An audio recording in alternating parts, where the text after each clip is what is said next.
महापालिकेच्या अधिकाऱ्यांच्या अकलेचे तारे तोडलेले आहेत। या ठिकाणी भरतीसाठीच्या प्रश्नपत्रिकेत अजब प्रश्न विचारण्यात आलेले आहेत। विधान परिषद सभापतींनी या संदर्भात चौकशीचे निर्देश दिलेले आहेत।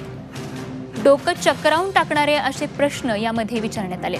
तर सफाई कामगाराच्या परीक्षेवरून सरकारची अडचण आता झालेली आहे।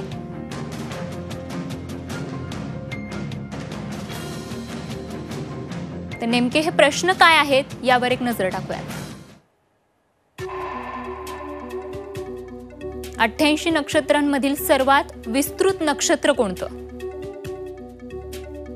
गायनेशियम म्हणजे नेमकं काय? सफाई कामगारांसाठी जी परीक्षा घेण्यात आली त्यामध्ये विचारलेले हे प्रश्न आपण बघतोय। सेरिकल्चर कशाशी संबंधित आहे? भारताचे 44वे सरन्यायाधीश कोण? चक्रावून टाकणारी ही प्रश्नावली।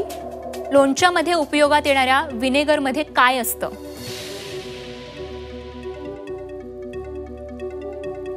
आणि कोणच या संदर्भात दीपक भातुसे आमचे प्रतिनिधी आपल्या सोबत आहेत। दीपक, अतिशय चक्रावून टाकणाऱ्या अशा प्रश्नावलीचा यामध्ये समावेश असल्याचं बघायला मिळतंय। काय अधिक तपशील या संदर्भात?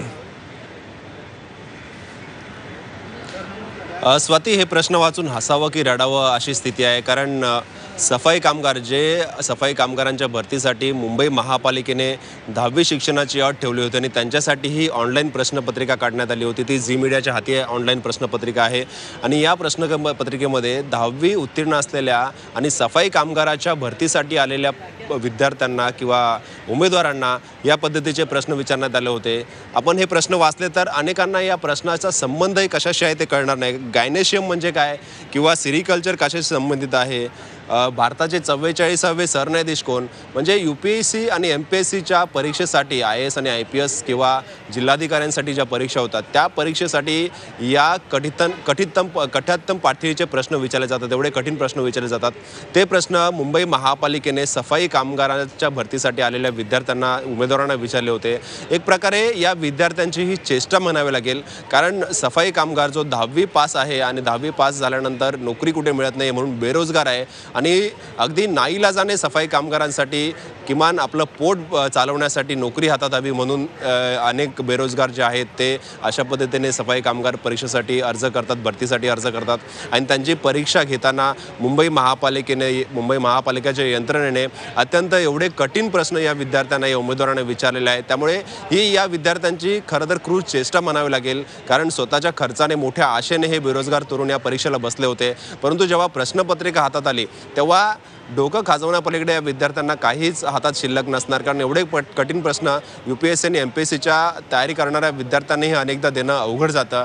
ते प्रश्न 10वी पास आणि सफाई कामगारांसाठी विचारण्यात आले होते। त्यामुळे या सगळ्या प्रकरणात भाजपचे आमदार जे आहेत भाई गिरकर त्यांनी विधान परिषदेमध्ये हा मुद्दा उपस्थित केला आणि या मुद्द्याकडे सरकारचं लक्ष वेधलं।